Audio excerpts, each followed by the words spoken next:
체프 시간이 되어서 이제 강당에 모여 있는 학생들에게 예배를 인도하러 오르시게 되었습니다.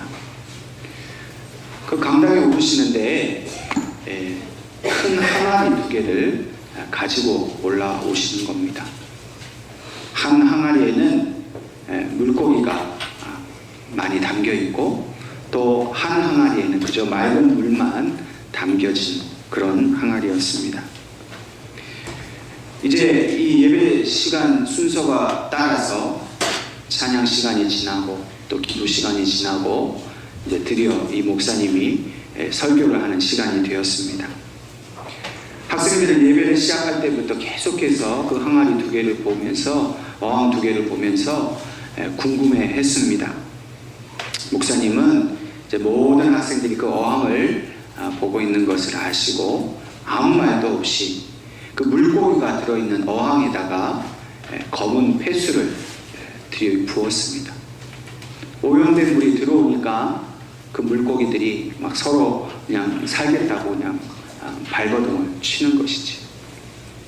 그러자 목사님이 그 물고기 하나를 잡아서 이 맑은 물이 있는 어항에다가 그 물고기를 옮겨 놓았습니다. 그리고는 이렇게 말했습니다. 이것이 바로 하나님의 전적인 구원의 은혜입니다. 그 여러 마리의 물고기가 있었지만 그 목사님은 그 단 하나의 물고기만 선택을 해서 살 수 있는 맑은 물에 옮긴 것이지. 오늘 우리들도 도저히 살 수 없는 이 더러운 물과 같은 그 오염된 물과 같은 이 죄악된 삶에 우리가 살아가고 있었습니다. 도저히 혼자 힘으로 벗어날 수 없는 그런 물고기처럼 그렇게 갇혀 있었습니다. 그런데 하나님께서 이 물고기를 건져내어서 생명의 물에 담궈 주신 것처럼 오늘 저와 여러분을 건져주셔서 영생의 샘물 가운데 살도록 하신 것을 다시 한번 감사할 수 있기를 주님의 이름으로 축원합니다. 오늘 우리가 함께 읽은 이 출애굽기는 모세라는 한 사람을 통해서 하나님께서 이스라엘 백성들을 구원하신 그 이야기를 담고 있습니다. 우리가 너무나 잘 알고 있는 이야기입니다. 특별히 우리가 함께 읽은 이 본문의 말씀, 이 출애굽기 2장은 모세의 탄생과 그의 이제 바로의 딸의 아들로서 왕궁에서 살게 된 그 이야기를 전하고 있습니다. 왜 모세가 이렇게 갈대 상자에 담겨서 강에 버려졌는가? 그 배경이 바로 출애굽기 1장 15절 이하에 일어난 일입니다. 애굽왕 바로가 이 자기들의 노예인 이 히브리 족속들이 계속해서 인구가 불어나니까 그것을 두려워한 나머지 그 히브리 사파들에게 명령해서 아이가 태어날 때 남자아이면 죽이라, 여자아이면 살리라, 그렇게 명령을 내립니다. 참 잔인한 명령이지요. 그때 이 히브리 산파가 하나님의 도우심을 얻어서 그 아이를 출산하는 곳에 이르기 전에 벌써 산모들이 아이를 다 출생해버려서 그건 골라서 사람을 죽일 수가 없습니다. 이렇게 고백을 했습니다. 거기까지 하고 멈춰야 되는데 애굽왕 바로가 더 흉악한 명령을 내립니다. 그러면 이제 태어나는 건 어쩔 수 없으니 태어난 아이 중에서 남자아이는 하수에다가 버리라는 겁니다. 그럼 얼마나 끔찍하고 잔인한 그런 명령입니까? 이 하수라는 곳은 우리 식으로 얘기하면 오늘날 나일강을 의미합니다. 그 이집트에 흐르는 나일강. 근데 그냥 강물에 버리는 거 이것도 참 잔인하지만 그 나일강에는 악어라든지 다른 흉악한 짐승들이 살고 있는 곳이에요. 강물에 던질 뿐만 아니라 그 악어 같은 맹수에게 잡혀 먹도록 내버려 두라는 거예요. 그러니 이 애굽왕 바로가 하는 일이 끔찍할 만큼 그런 잔인한 일이 되는 것입니다. 여러분, 우리가 살아가고 있는 이 세상도 바로 이와 같습니다. 이 땅의 공중의 권세 잡은 자인 이 마귀들이 우리들을 호시탐탐 잡아먹기 위해 우리를 지켜보고 있습니다. 온갖 흉계를 꾸밉니다. 그래서 믿는 자들이 또 하나님의 교회가 하수에 빠져서 잔인하게 그렇게 찢겨 죽도록 하는 것이 바로 마귀의 계략입니다. 한시도 사단은 우리를 내버려 두지 않습니다. 잠시라도 방심하면 우리는 그저 이 세상의 유혹에 휩쓸려서 끔찍한 죽음을 맞이할 수밖에 없습니다. 그런데 하나님은 이러한 마귀의 계략으로부터 우리를 건지기를 원하십니다. 이미 예수 믿는 우리들을 건져주셔서 우리를 보호해 주십니다. 그러나 여전히 이 마귀의 계략 가운데서 죽음의 위협을 당하는 사람들이 얼마나 많습니까? 오늘 하나님께서 이러한 마귀의 계략에서 그들을 건지실 수 있는 그 길을 우리에게 보여주십니다. 오늘 본문 말씀 속에서 고통당하는 이스라엘, 또 아들을 잃고 마치 하나님이 이스라엘을 버리신 것과 같은 그런 아픔 속에서 이스라엘 백성이 구원받을 수 있는 길은 무엇이겠습니까? 오늘 그 해답을 본문 말씀을 통해서 저와 여러분이 하나님의 음성을 들을 수 있기를 간절히 바랍니다. 오늘 하나님께서 우리에게 주신 본문 말씀 출애굽기 2장 1절에 레위 가족 중 한 사람이 레위 여인에게 장가를 들었다라고 말씀하고 있습니다. 여기서 말하는 한 사람은 바로 모세의 아버지인 이 레위 지파 고핫의 자손인 아므람이라는 사람을 말합니다. 또 이 레위 여인은 모세의 어머니인 요게벳을 말합니다. 이 아므람과 요게벳이 결혼을 하고 아론과 미리암이라는 남매를 낳았습니다. 물론 오늘 본문 말씀에는 이 두 사람의 출생에 대한 이야기는 없습니다. 그러나 우리가 그 뒤에 나오는 이야기를 통해서 이 모세에게는 아론이라는 형과 미리암이라는 누나가 있었던 것을 우리는 분명히 압니다. 그리고 이번에는 세 번째 아이를 잉태하고 출산하였는데 또 아들을 낳게 되었습니다. 본문에 보니까 그 아들의 생김새가 매우 준수하고 잘생겼다 그렇게 기록합니다. 물론 이 말은 그 아이의 얼굴만 잘생겼다라는 뜻이 아니라 그에게 하나님의 남다른 은총이 함께하고 있었다라는 것을 그렇게 표현하고 있는 겁니다. 여러분, 다른 때 같으면 아들이 태어났다 하는 것은 이 가정에 주신 하나님의 큰 축복이었습니다. 또 이 아들이 태어났다는 것은 하나님이 이스라엘 백성들을 사랑하신다는 하나의 증표였습니다. 그러니 그 사랑을 느끼게 된 이 가정이 이 아들의 출생으로 인하여서 하나님 앞에 감사하는 잔치를 벌이지 않았겠습니까? 그런데 지금 이 아이가 태어난 이 순간만큼은 아들을 낳았다는 사실조차도 누구에게 밝힐 수 없는 그런 위험한 상황이었습니다.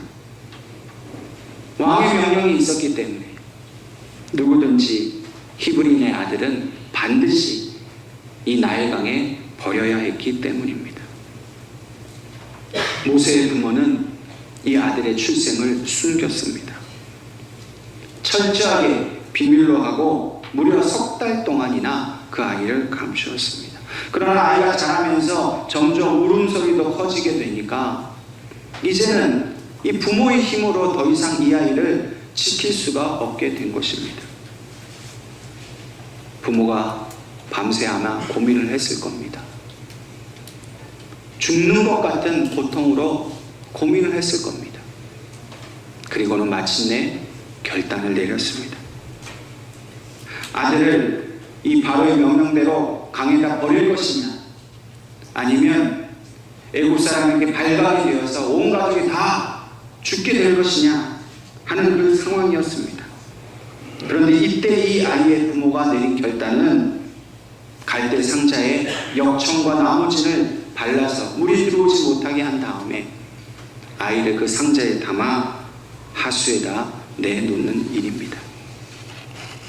이 모습을 히브리서 기자는 히브리서 11장 23절에 이렇게 묘사하고 있습니다. 믿음으로 모세가 낳았을 때에 그 부모가 아름다운 아이임을 보고 석 달 동안 숨겨 왕의 명령을 무서워하지 아니하였으며 라고 말했습니다. 부모는 왕의 명령을 두려워하지 않았습니다. 오히려 하나님께 대한 믿음으로 이 아이를 갈대 상자에 담았습니다. 갈대 상자에 담아서 그 강물에 내놓았다는 것은 이들이 어떤 인간의 얄팍한 잔꾀를 부렸다는 것이 아닙니다. 오직 믿음에서 나온 결단이었습니다. 이 아이의 부모는 왕의 명령을 지키는 것보다는 하나님이 보내신 이 귀한 아들을 지키는 것을 더 옳은 일로 여겼습니다. 아이를 버리기 위함이 아니라 아이를 살리기 위해 갈대 상자에 담았습니다. 할 수 있는 거라고 믿는 것으로, 믿음으로 이 아이를 갈대 상자에 태우는 일이었습니다. 그런데 이 상자라는 말이 히브리어 언어로는 테바라는 말입니다. 근데 이 테바라는 말은 이 상자만을 의미하는 것이 아니라 창세기에 보면 노아가 지은 그 방주를 말할 때도 이 테바라는 말을 씁니다. 그러니까 다시 말해서 갈대 상자이면서 동시에 갈대 방주가 되는 것입니다. 이 상자는 그냥 상자가 아닙니다. 노아의 방주와 같은 하나님의 구원의 징표였습니다. 살든지 죽든지 모르겠다 하고 내보낸 것이 아니라 이 갈대 상자에 담을 때 이것은 하나님이 구원하시는 방주요 내 아이는 이 방주에 태워져서 반드시 하나님이 구원해 주실 것이라는 믿음으로 그 갈대 상자를 만들어 아이를 담은 것입니다. 부모는 이 아이를 갈대 상자에 담고 하나님께 절박하게 기도했습니다. 하나님만이 이 아이의 구원자이십니다. 하나님만이 이 아이를 지키실 수 있습니다. 믿음으로 소망하면서 이 아이를 강물에 내놓았습니다. 오늘 우리들도 모세의 부모와 같이 이러한 믿음을 가지기를 하나님 원하십니다. 여러분, 우리가 믿음 생활한다 그러면서 전적으로 하나님께 맡기지 못하며 살았습니다. 갈대 상자에 태워서 아이를 내놓는 거 못한다는 거예요. 부모가 자기 생명이 끊어지는 아픔으로 내놓았는데, 여러분, 믿음 바로 그런 것입니다. 내 뜻대로, 내 생각대로, 내 계획대로 하는 것, 그 믿음이 아닙니다. 여러분, 내 계획대로 다 되고 내 생각대로 다 될 것 같으면 뭐하러 기도하겠어요? 뭐하러 그렇게 잠도 못 자고 생명이 끊어지는 고통을 감수하고서라도 그 아이를 내놓겠습니까? 여러분, 믿음은 바로 이렇게 고통 가운데에 하나님 앞에 모든 걸 맡기는 것을 말합니다. 목사님, 저는 절대로 제 아이를 갈대 상자에 담지 못합니다. 못 내놓습니다. 죽어도 제가 끌어안고 죽겠습니다. 그렇게 하면 믿음의 역사는 일어나지 않습니다. 진짜 모세처럼 우리의 자녀들을 여러분 믿음의 갈대 상자에 태워 보내야 합니다. 여러분 각자에게 믿음의 이 갈대 상자가 있으십니까? 노아가 그렇게 사람들의 모욕에도 불구하고 그 방주를 만들었는데 여러분 그런 방주가 여러분들에게 있으십니까? 만드셔야 돼요. 믿음으로 만드셔야 돼요. 그리고 거기에다가 여러분들의 모든 문제를 다 태워야 합니다. 실어야 됩니다. 고민, 여러분들의 계획, 여러분들의 욕망, 욕심, 여러분들의 삶 전부를 그 갈대 상자에 다 담아야 합니다. 그리고 뚜껑을 덮고 세상이라는 강에다가 내놓아야 합니다. 정말 여러분들의 문제를 십자가 앞에 다 내놓아야 합니다. 이거 없어져도 이거 없어지면 나 어떻게 사나? 두려워하지 마요. 주님이 구원하실 것을 믿고 하나님이 해결하실 것을 믿고 내 욕심으로 그거 쥐고 있지 말고 다 맡겨야 합니다. 물론 어떻게 될지 모릅니다. 실패할 확률이 더 높습니다. 잃어버릴지도 모릅니다. 그러나 그런 염려와 두려움만 가지고는 결코 믿음의 역사를 기대할 수 없습니다. 저와 여러분이 오늘 이 예배를 통해서 믿음의 결단을 할 수 있기를 바랍니다. 주님 뜻대로 살든지 세상 가운데 내 마음대로 살든지 내 마음대로도 살고 싶고 믿음으로도 살고 싶고 그렇게 살 수 없습니다. 믿음은 내 뜻대로 사는 걸 완전히 포기하고 갈대 상자에 다 담아서 나일강에다 던지는 걸 의미합니다. 그리고 오직 하나님께서 그 아이를 건져주실 것을 기대하는 믿음으로 기도하고 전사함을 맡기는 것을 의미합니다. 오늘 저와 여러분이 그 귀한 믿음의 결단을 할 수 있도록 성령님께서 여러분과 함께 하심을 믿으시기를 간절히 바랍니다. 아멘. 이렇게 믿음으로 이 아이의 부모가 갈대 상자를 그 아이를 태워서 그 나일강에 두었을 때 어떤 일이 일어났습니까? 본문 4절과 6절 말씀을 보면 아이를 하수에 놓고 아이의 누인 미리암이 그 광경을 지켜보고 있었습니다. 그때 애굽왕 바로의 딸 공주가 목욕을 하러 왔다가 그 상자를 발견하고 그 상자 속에 담겨져 있는 이 히브리인 아기를 발견하게 됩니다. 이 장면에서 좀 한 가지 또 생각해 보아야 될 것은 그 장면을 어머니 요게벳이 지켜본 것이 아니라 미리암이 지켜봤다는 겁니다. 여러분, 우리 같으면 당연히 그 어머니 입장에서 자식이 어떻게 되는지 가슴 졸이면서 지켜봐야 되지 않았겠습니까? 근데 어찌된 일인지 그 어머니는 그 광경을 지켜보지 않았습니다. 뭐였을까요? 강물에다 아이를 던져놓고 한 일은 바로 기도였을 것입니다. 인간의 정 때문에 그걸 지켜보지 않고 하나님께 자기의 마음대로 기도했고 대신 그의 누이 미리암이 그것을 지켜보고 있었습니다. 그 어머니가 아이를 던져놓고 돌아서 하나님께 기도하고 시작해서 그때부터 하나님의 역사가 시작된 겁니다. 왜 하필 바로의 딸이 거기를 지나갔을까요? 왜 바로의 딸에게, 그 바로 공주에게 갈대 상자가 발견되게 했을까요? 그게 바로 하나님의 역사입니다. 그리고 그 갈대 상자를 통해서 하나님이 역사하셨습니다. 바로의 공주가 그 갈대 상자를 열어보니 그 갈대 상자가 얼마나 특별한 정성으로 만들어진 것인지를 알아보게 된 것입니다. 아이를 믿음으로 내버리는 어머니가 얼마나 지극정성으로 그 갈대 상자를 만들었겠습니까? 절대 물 한 방울 새지 않도록 꼼꼼하게 그것을 만들고 아이가 그 안에서 안락하게 누울 수 있도록 요를 깔고 사랑과 정성을 지극히 다 해서 그 갈대 상자를 만든 그것을 이 바로의 딸이 한눈에 알아본 겁니다. 하나님이 그 마음을 주신 거예요. 바로의 딸이 보고 그 엄마의 사랑을 자기가 느끼게 된 겁니다. 그래서 그냥 히브리인 아이의 그 그냥 흔한 상자로 보지 않고 하나님이 주시는 긍휼의 마음이 이 바로의 공주의 마음에 가득하니까 이 아이를 살리고자 하는 마음을 그가 갖게 된 것입니다. 여러분 기억하십니까? 지금 이때는 자기 아버지인 이 애굽왕 바로가 히브리인 아기, 특별히 남자 아기는 다 물에 빠뜨려 죽이라는 명령이 있었던 때였습니다. 공주가 그것을 모르지 않았습니다.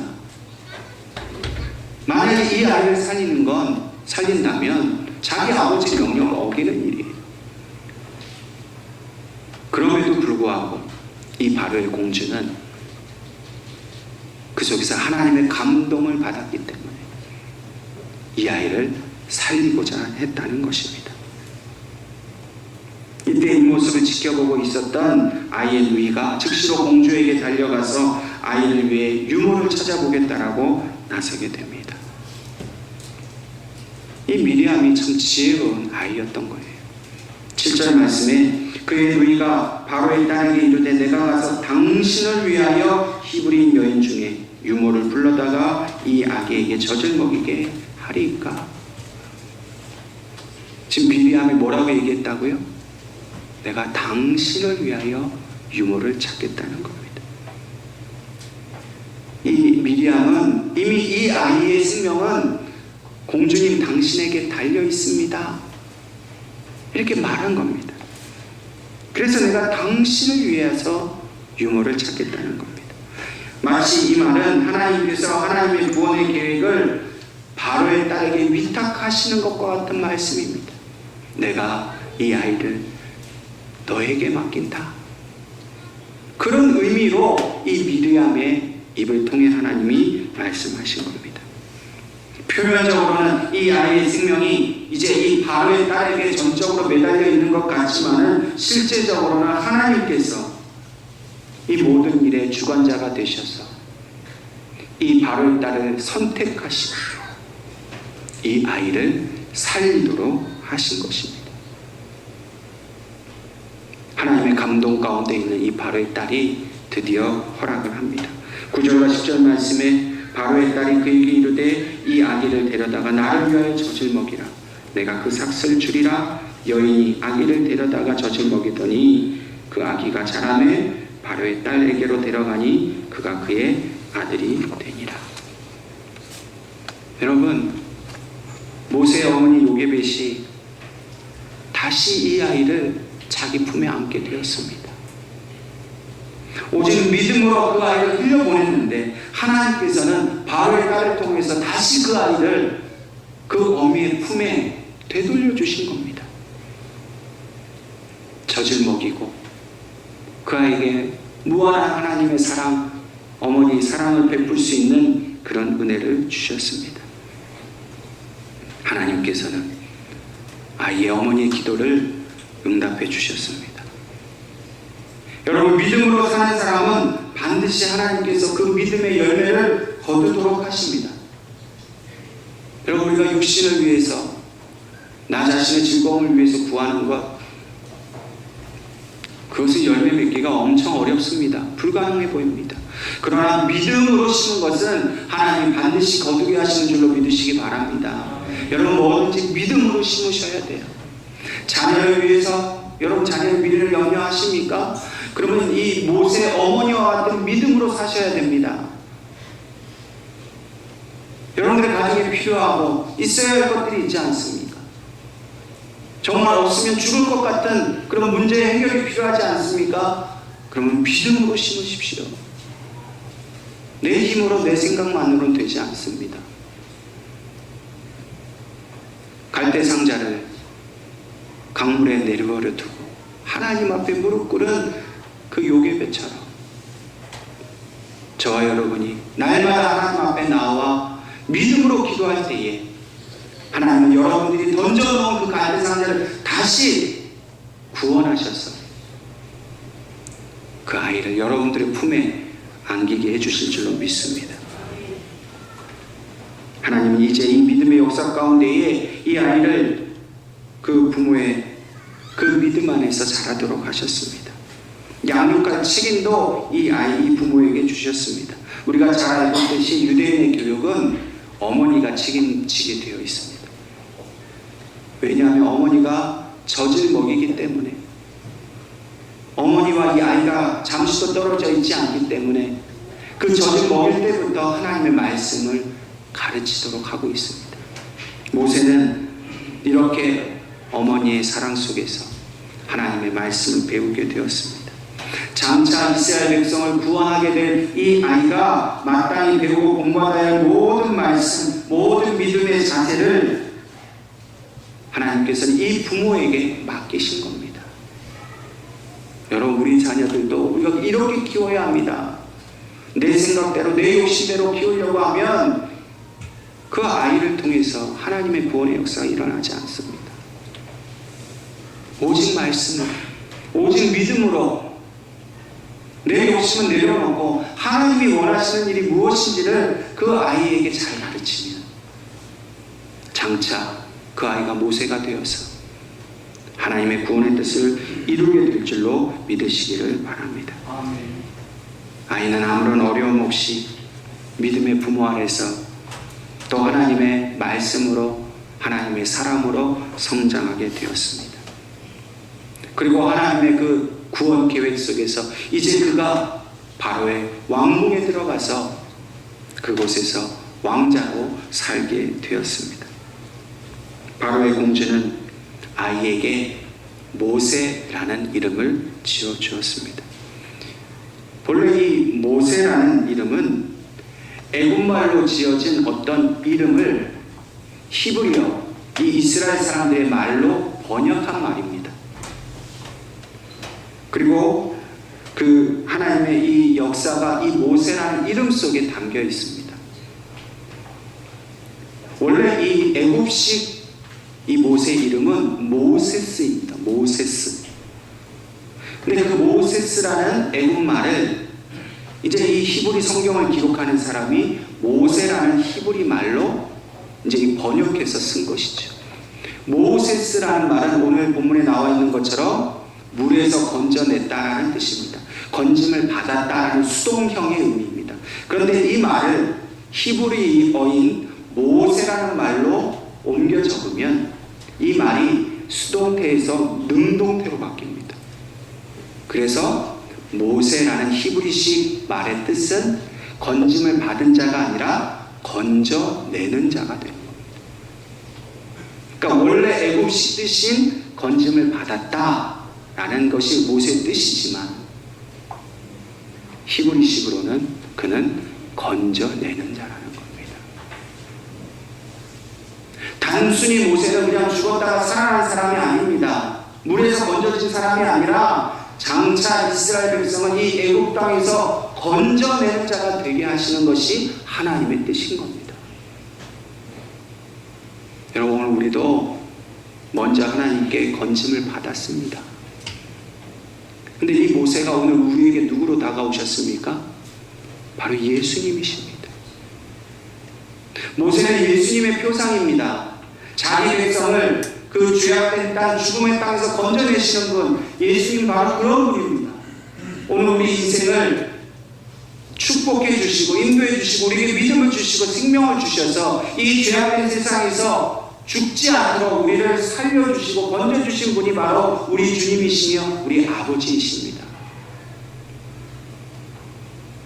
여러분, 그렇다면 모세를 물에서 건지신 분이 오늘 우리를 건져주실 것을 우리가 믿는다면 우리 역시도 모세와 같이 우리를 건져주신 하나님의 뜻을 따라 다른 사람의 생명을 건져내는 일을 우리가 감당해야 한다는 것입니다. 우리가 예수 믿은 건 또 다른 누군가를 예수 믿게 하려고 우리를 먼저 구원하셨다는 사실을 분명히 기억할 수 있기를 바랍니다.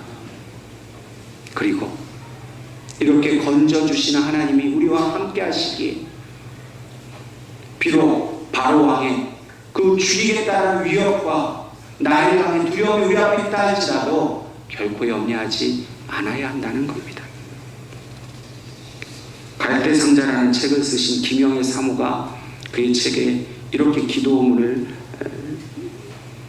작성한 것이 있습니다. 세상에서 거저주는 10가지 기쁨보다 주 안에서 한 가지 고통을 감사하며 만인의 조롱함을 무서워하기보다 주님의 외면을 두려워할 것이며 인간의 방법으로 존경받는 자보다 주님의 뜻 안에서 인정받는 종 되며 천마디 만마디의 가증한 입술보다 한 가지 실천하는 산 믿음 되게 하사 주님의 이름으로 주께 영광 돌리고 주의 뜻을 이루는 초속 되게 하소서.